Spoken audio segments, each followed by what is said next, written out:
Hey, how's it going, everybody? I have a question for you. What is the biggest, like your biggest pet peeve when it comes to like flying?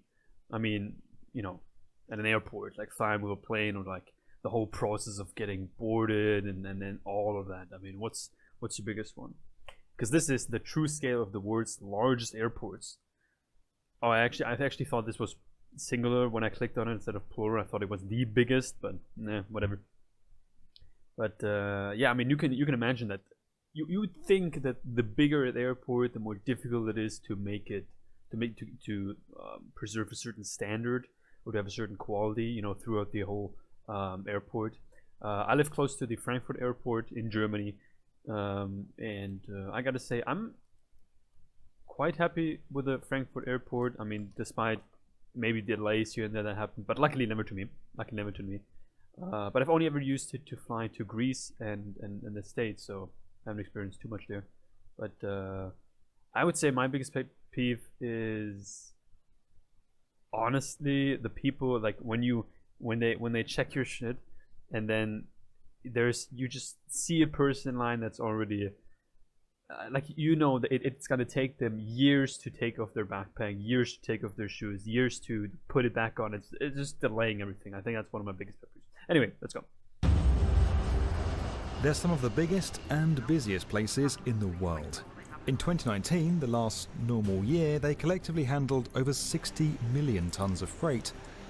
Oh, and also, if you've never tried this, if you don't like, I'm not a big chocolate guy, but you think this is not a regular Snickers. This is the ice cream version of the Snickers.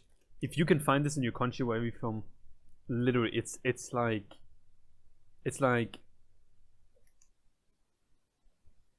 Sex on the Beach in a an ice cream as a form of ice cream. Basically, that's what it is. And more than 4 billion people. Goddamn. Initially able to operate with just a few hangars and an airstrip, the advent of jet engines saw things really take off, and as passenger numbers grew, so too did the airports.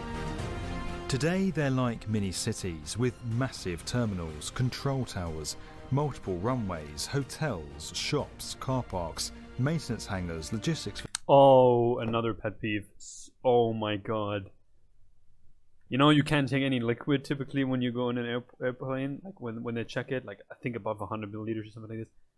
Oh my god, my biggest pet peeve is you cannot, you have to, if you want to have drinks, you gotta have those drinks after you already checked in, which means, ooh, buying a water bottle for like $9. I swear to God. I think I refused to buy it. I waited until I was in the actual airplane to drink something, because I think it was $9 for like a water bottle, and they had nothing smaller. Facilities and a staff of thousands to keep them moving. Oh.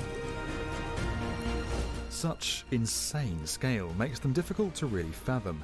So we've done a quick takeoff and compared them to easily relatable references to reveal their actual size. Fasten your seatbelts, open your window blinds, and prepare to be amazed. Let's go. This is the true scale of the world's largest airports.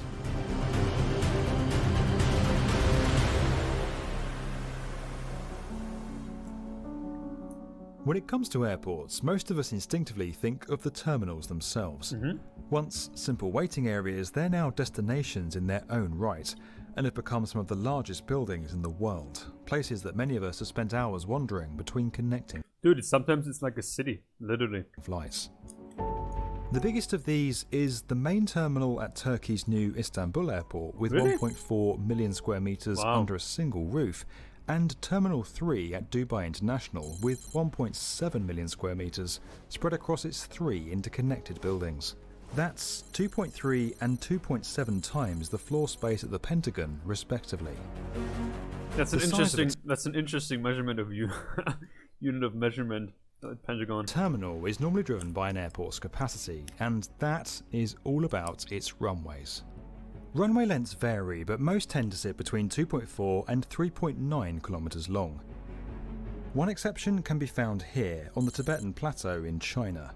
In this case, the reduced performance of engines at low air density and the greater speed needed for takeoff forced the little-known Kamdu Bandar Airport to construct the world's longest runway, stretching for a whopping 5.5 kilometres. Wow. That's longer than 2 Golden Gate bridges laid end to end. But due to some extreme That's the unit of measurements for all my American friends out there. weathering, that runway is now closed and has been replaced with a shorter one. The title is now held by Russia. Moscow's Zhukovsky International has a 5.4 kilometre runway that's equivalent to the distance from Rockefeller Center over Central Park. Okay, just so you have a measurement of unit for all my Americans out there. So 5.5, that's 3.4 miles, by the way. And into Harlem. Alternatively, you can think of it as 61 Antonov AN-225s lined up wing to wing. But while size is important, it's what you do with it that really matters, and the world's busiest airports aren't actually the largest. That's true, that's true. Isn't one of the busiest one... I mean, isn't Heathrow Airport or something like this in the UK? I hope it's true. Atlanta's Hartsfield-Jackson was the world's busiest airport in terms of passenger traffic from I heard about 1998 until 2019, when it served over 110 million passengers, Wow. equivalent to the entire population of the Philippines. But it lost the top spot to Guangzhou's Baiyun International in 2020 due to the pandemic. Atlanta's airport covers an area 39 times bigger than California's Disneyland, but that 19 square kilometers is kind of nothing. It's 7 times smaller than the biggest airport in the US, Denver International, which is more than twice the... Wait, the biggest? Smaller than the biggest airport in the US, Denver International, Denver? which is more than twice the size of Manhattan. Whoa! It's the same story over at one of the world's busiest cargo airports. After reclaiming nearly 10 square kilometres of land from the ocean in the 1990s, the 12.5 square kilometre Hong Kong International represented more than 1% of the city's entire landmass. It was officially the world's busiest cargo airport from 2010 until 2020, when FedEx's logistics superhub Memphis International reclaimed the title, helped by the huge growth in e-commerce. What's even more impressive is that with a 6.5 square kilometre land reclamation having just completed, and with only 20...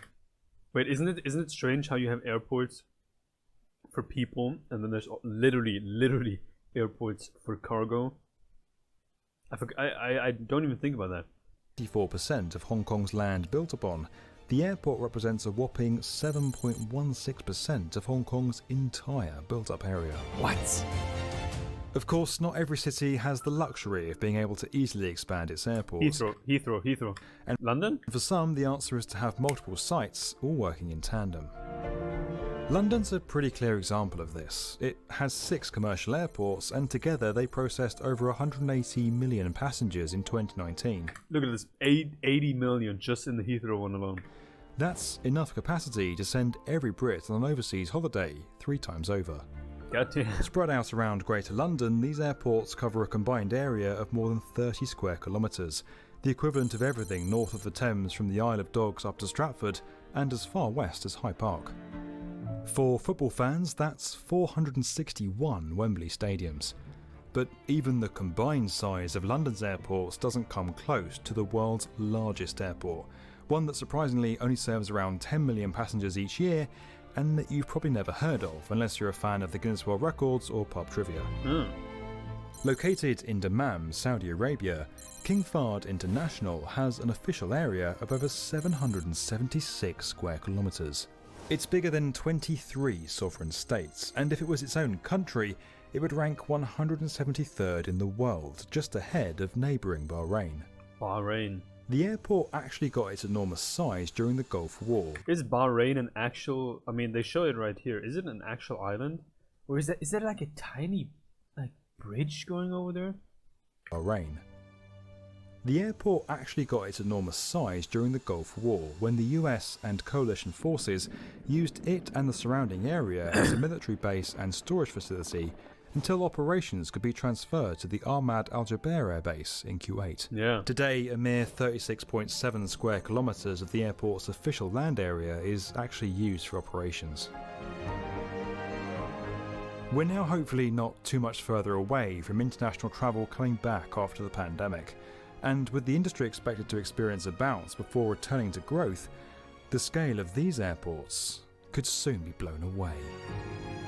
This video was powered by Bluebeam. You can learn more about that at the link below. And as always, if you enjoyed this video and you want to get more from the definitive video channel for construction, definitely go check it out. Honestly, I'm always impressed when I'm at the airport. It's very exciting. I don't know about you guys, but it's very exciting. I remember the first time I was at the airport, it was at the Frankfurt airport, but I didn't even fly myself. I think I was just there to send away some family, yeah, like not say goodbye to them, but like, you know, just like bring them to the airport, like a different part of my family. But yeah, it was quite exciting. I think the interesting part about all of this is that about the airport is that you have so many cultures there, like at once. Like it's hard to find a place where you know for sure, you know there are so many cultures, like for certain, for certain. And you can expect to, I mean, just walking through the airport, but just probably getting to the terminal or so, that alone must probably how should I put this? Make it like lets you hear like 10-20 languages at least. I mean, you hear everything from probably Vietnamese. I wonder if you're in a German airport, I wonder which one would you hear most. You would hear a lot of German, probably a lot of Turkish as well. Indian, and a lot of English, obviously, because you have a lot of Brits and Americans and that sort. I also see many Italians always at the airport. Not just many, obviously. But it also depends on where you are, like which terminal, all of that, depending on also which country you fly to, that determines all that stuff. Guys, anyway, don't forget about, let me know in the comments what is your biggest pet peeve when it comes to flying or the whole process. Yeah, I'd be very interested. If you have any more recommendations for me and what to watch next, then let me know. See you soon. Bye-bye.